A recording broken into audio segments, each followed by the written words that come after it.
నువ్వు యావత్తు మానవాళి యొక్క ప్రాణాలను హరించినట్టే.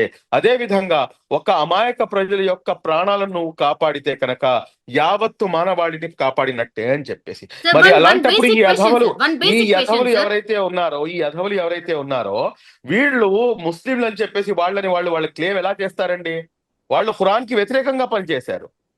ఏదైతే ఇస్లాం ప్రతి ధర్మం ఉందో, ముస్లిం సార్ ప్రతి ముస్లిం ఖురాన్ చదువుతారా సార్? ఏ ఏజ్ నుంచి చదువుతారు సార్? ప్రతి ముస్లిం ఖురాన్ చదువుతాడా అంటే కనుక ప్రతి ముస్లిం ఖురాన్ చదవాలి అంటాను నేను.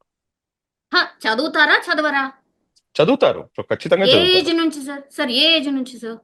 ఆ మీకు ఇప్పుడు నా పిల్లలు ఉన్నారమ్మా. నా పిల్లలు అయితే నాకు 4th క్లాస్ నుంచి, అంటే వాళ్ళ అక్షరాభ్యాసమే ఖురాన్ తో మొదలు పెడతాము. అచ్చా, ఓకే. సో అక్షరాభ్యాసమే ఇప్పుడు ఖురాన్ తో దాడి చేస్తాం. చేసిన వాళ్ళు కూడా డెఫినెట్లీ ఖురాన్ చదివే ఉంటారుగా మీరు అన్నట్టుగా. అవునమ్మా. ఖురాన్ ఏం చెప్తోంది, దానికి అపోజిట్ గా ఎట్లా చేస్తారు మరి? ఎస్, అంతా ఖురానే కదా, ఎట్లా అవునమ్మా. చేసిండ్రు ఇప్పుడు మరి? ఒక సమాజంలో ఇప్పుడు దొంగలు కేవలం ముస్లింలలోనే ఉన్నారా, లేకపోతే ఒక మతంలోనే ఉన్నారా?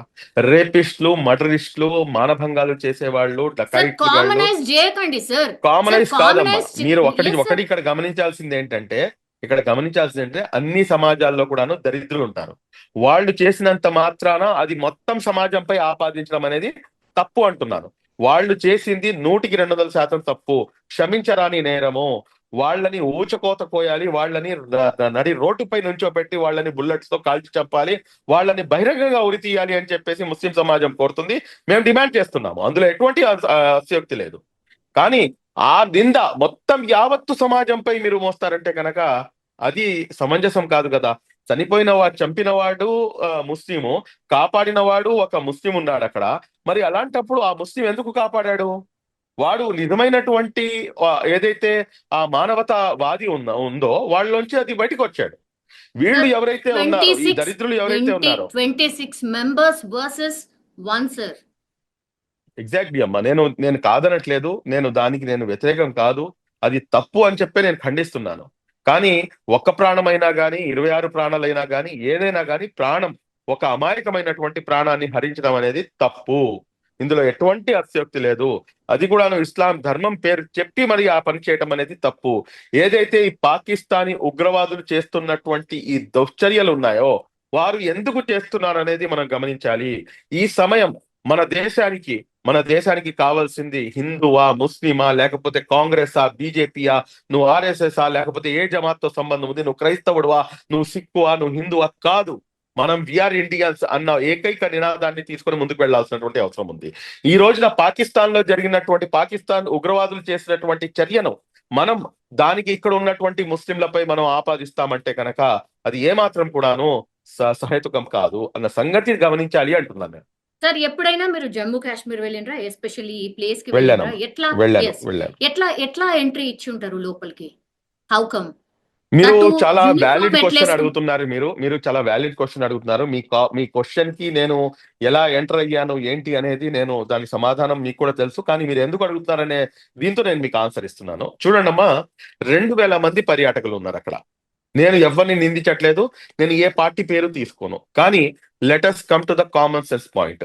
2000 మంది పర్యాటకులు అక్కడ ఉంటే కనుక నేను అక్కడికి వెళ్ళినప్పుడు నాకు ప్రతి కిలోమీటర్ కి ఆర్టికల్ 370 తీసేసిన ఐ థింక్ 1.5 మంత్ తర్వాత నా విజిట్ ఉంది. ఓకే. నేను పర్టికులర్ గా వెళ్ళాను అసలు ఏంటి అక్కడ పరిస్థితి అని చెప్పేసి.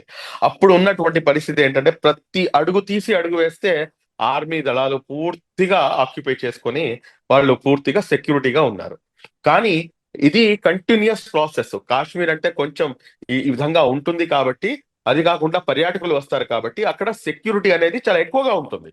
మరి అలాంటప్పుడు ఏదైతే ఈ సంఘటన జరిగిందో ఆ సంఘటన జరిగిన ప్రాంతం నుంచి ఏదైతే మెయిన్ సిటీ ఉందో అది 250 కిలోమీటర్ల లోపలికి వెళ్ళాలి. అంత లోపలికి వెళ్ళడానికి అక్కడ 2000 మంది పర్యాటకులు ఉంటే అక్కడ ఉన్నటువంటి సెక్యూరిటీ ఏంటమ్మా? నేషనల్ మీడియాలో ఒక మీడియా ఛానల్లో కూర్చొని ఇంకో మీడియా పేరు తీసుకోకూడదు కాబట్టి నేను పేరు తీసుకోవట్లేదు. ఒక ప్రముఖ నేషనల్ మీడియాలో ఒక రిపోర్టింగ్ చేస్తూ అత్యంత దారుణమైనటువంటి సెక్యూరిటీ ఇక్కడ ఉంది. ఇక్కడ సెక్యూరిటీ అసలు ఏ మాత్రం లేదు. ఇది అత్యంత దారుణం అని చెప్పేసి అతను కూడాను రిపోర్ట్ చేయడం జరిగింది. నేను ఇక్కడ ఒకళ్ళని నేను తప్పు పట్టట్లేదు.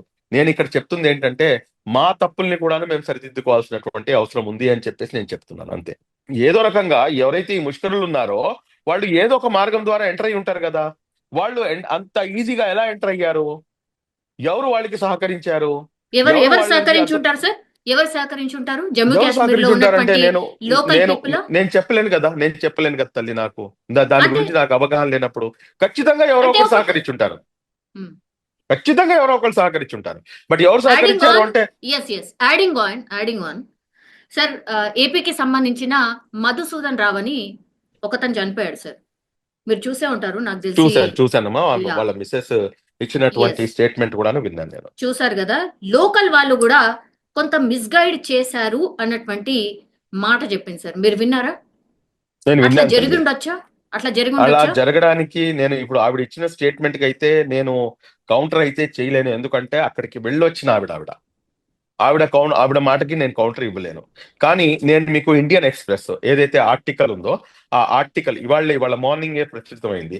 Pahalgam guide became guardian angel for Chhattisgarh BJP worker hug the children saved their lives అని చెప్పేసి ఎవరైతే బీజేపీకి ఛత్తీస్గఢ్ కి చెందినటువంటి యువ నాయకుడు ఉన్నారో ఆయన పేరు వచ్చేసి అగర్వాల్ అండి. 35 సంవత్సరాలు ఆయనకి. ఆయన ఇచ్చినటువంటి స్టేట్మెంట్ ఇండియన్ ఎక్స్‌ప్రెస్ ఆర్టికల్లో వచ్చింది. ఈ వ్యక్తి ఎవరైతే ఉన్నాడో ఈ కాశ్మీర్ కి చెందినటువంటి వ్యక్తి ఇతను మా యొక్క ప్రాణాలను కాపాడాడు అని చెప్పేసి ఎస్, ఇస్తున్నటువంటి స్టేట్మెంట్. 11 మంది ప్రాణాలు ఐ ఉండవచ్చు థింక్. ఉండవచ్చు. నేను కాదు అని చెప్పేసి నేను చెప్పను. మేబీ కొంతమంది ఏమైనా చేసి ఉండవచ్చు, లేకపోతే జరగవచ్చు. కానీ ఈ అంశం జరిగిన తర్వాత మీరు చూడండి, కాశ్మీర్ లో బయటకు వచ్చి ప్రజలు చేస్తున్నటువంటి నినాదాలు ఏమిటి, వారు చేస్తున్నటువంటి అంశం ఏంటి అనేది కూడాను ఒకసారి క్షుణ్ణంగా గమనించండి. ఇంతకు ముందు గతంలో మనం ఇది చూసామా?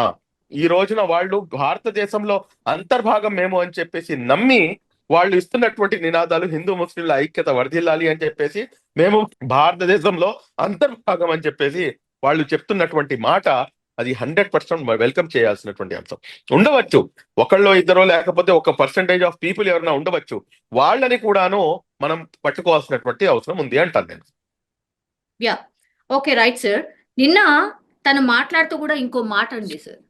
కాల్చేటప్పుడు కూడా ప్రాధేయపడుతున్నా కూడా మమ్మల్ని వదిలేయండి అని బిడ్డ ప్రాధేయపడ్డా చనిపోయిన వాళ్ళను మళ్ళా కాల్చిండ్రు. అట్లాగే నన్ను కూడా కాల్ చేయు అంటే లేదు మిమ్మల్ని కాల్చాం, ఇక్కడ ఏం జరిగిందో వెళ్ళి మీ మోడీకి చెప్పు అన్నటువంటి మాట చెప్పింది సార్. దీన్ని ఎట్లా అర్థం చేసుకోవాలి? వెళ్ళి మీ మోడీకి చెప్పు అంటే కోపం అంతా మోడీ పైన, లేకపోతే భారతదేశీయుల పైన, ఎవరి మీద? మోదీ గారు ఈ దేశానికి ప్రధానమంత్రి కాబట్టి వాడు ఆ రకంగా చెప్పి ఉండవచ్చు. మోదీ గారి మీద కోపం అంటే కనుక ఇప్పుడు ఉన్న పరిస్థితుల్లో నేను చెప్తున్నాను కదా తల్లి, at this point of time బీజేపీయా లేకపోతే కాంగ్రెసా లేకపోతే ఇంకో పార్టీయా, రాజకీయాలకు అతీతంగా, కుల మతాలకు అతీతంగా we should stand behind our honourable prime minister mister Modi. ఆయన ఎటువంటి స్టెప్ తీసుకున్నా గానీ ఆయనతో పాటు భారతదేశంలో ఉన్నటువంటి నివసిస్తున్నటువంటి 130-140 కోట్ల మంది ప్రజలు మనమందరం కూడాను ఆయన వెనకాల నుంచోవాల్సినటువంటి పరిస్థితి. అందులో ఎటువంటి డౌట్ లేదు. ఎస్, మాకు డిఫరెన్స్ ఆఫ్ ఒపీనియన్స్ ఉండవచ్చు. మేము ఒక కుటుంబంలో ఉన్నప్పుడు ఒక మొగుడు పెళ్ళాం ఇద్దరు పిల్లలు ఉంటేనే డిఫరెన్స్ ఆఫ్ ఒపీనియన్స్ ఉండవచ్చు. మాకు అనేకమైనటువంటి ఒపీనియన్స్ ఉండవచ్చు. రీసెంట్ గా ఉన్నటువంటి ఏదైతే వక్ఫ్ అమెండ్మెంట్ యాక్ట్ తీసుకొచ్చారో దానిపై మొత్తం దేశవ్యాప్తంగా కూడాను నిరసనలు జరుగుతాయి. దానిపై మేము కూర్చొని మాట్లాడుకుంటాం. కానీ దేశ సమగ్రతపై, దేశంలో ఉన్నటువంటి అమాయకమైనటువంటి ప్రజలను హతమారుస్తున్నప్పుడు మేము ఇక్కడ కూర్చొని నువ్వు హిందూవి, నేను ముస్లింని, లేకపోతే నువ్వు ఆక పార్టీ, నువ్వు ఈ పార్టీ అని చెప్పేసి మాట్లాడుకునేటటువంటి పరిస్థితి ఏ మాత్రం కూడా ఉండకూడదు. ఆ పరిస్థితి నుంచి బయటకు వచ్చి we are Indians, there ends the matter. అదే ఫస్ట్, అదే లాస్ట్. పాకిస్తాన్ ఏదైతే ఉగ్రదేశం ఉందో దానికి మనం ఖచ్చితంగా మనం సమాధానం చెప్పి తీరాల్సినటువంటి అవసరం ఉంది. అందులో పాకిస్తాన్ ఉగ్రదేశమేనా? ఎనీ డౌట్ అమ్మా? ఎట్లాంటి చర్యలు తీసుకోవాలా? యుద్ధం చేయాలా? ఇటువంటి తప్పుడు పనులు చేస్తున్నటువంటి తప్పుడు నా కొడుకుల్ని వాళ్ళని ఏం చేసినా పాపం లేదు. ఇటువంటి తప్పుడు పనులు చేస్తున్న ఇటువంటి అమాయక ప్రజలను పొట్టన పెట్టుకున్నటువంటి పాకిస్తాన్ ఏం చేసినా కానీ పాపం లేదు. మీకు ఒక విషయం చెప్తానమ్మా, పాకిస్తాన్ తో మాకు ఏంటి సంబంధం? పాకిస్తాన్ రాకూడదు. ట్విన్ నేషన్ థిరీకి వ్యతిరేకంగా ఉన్నటువంటి సమాజం ముస్లిం సమాజం, మన భారతదేశంలో ఉన్నటువంటి సమాజం. రెండు రాష్ట్రాలుగా, రెండు దేశాలుగా ఈ దేశం విభజించకూడదు అని చెప్పేసి కోరుకున్నటువంటి వాళ్ళం ఈ దేశంలో ఉన్నటువంటి ముస్లిం సోదరులు. ఆ రోజు మా దగ్గర ఆప్షన్ ఉంది, I can go to that country, but we have not chosen that country as our country. We have chosen this as our country. Maulana Abul Kalam Azad గారు, ఫస్ట్ అవర్ ఎడ్యుకేషన్ మినిస్టర్, ఆయన ఢిల్లీలో లాల్ శిలాపై నుంచొని ఇచ్చినటువంటి ఏదైతే స్పీచ్ ఉందో, ఓ ముస్లింలారా మీరు ఎక్కడికి వెళ్తున్నారు, ఏ దేశానికి వెళ్తున్నారు, ఇది మా దేశం, ఇది మా మాతృదేశం, ఈ దేశం కోసమే గత 200 సంవత్సరాలు మేము ఎవరైతే ఈ దరిద్రులు ఉన్నారో, ఎవరైతే ఈ ఆంగ్లేయులు ఉన్నారో, బ్రిటిషర్స్ ఉన్నారో, వీళ్లతో పోరాడి మేము సాధించుకున్న తర్వాత ఈ రోజు కుట్ర పన్ని ఈ దేశం విడిపోతుంటే మీరు మతం ఆధారంగా ఆ దేశానికి వెళ్తారా అని చెప్పేసి చారిత్రాత్మకమైనటువంటి ఏదైతే స్పీచ్ ఉందో ఆ స్పీచ్ ని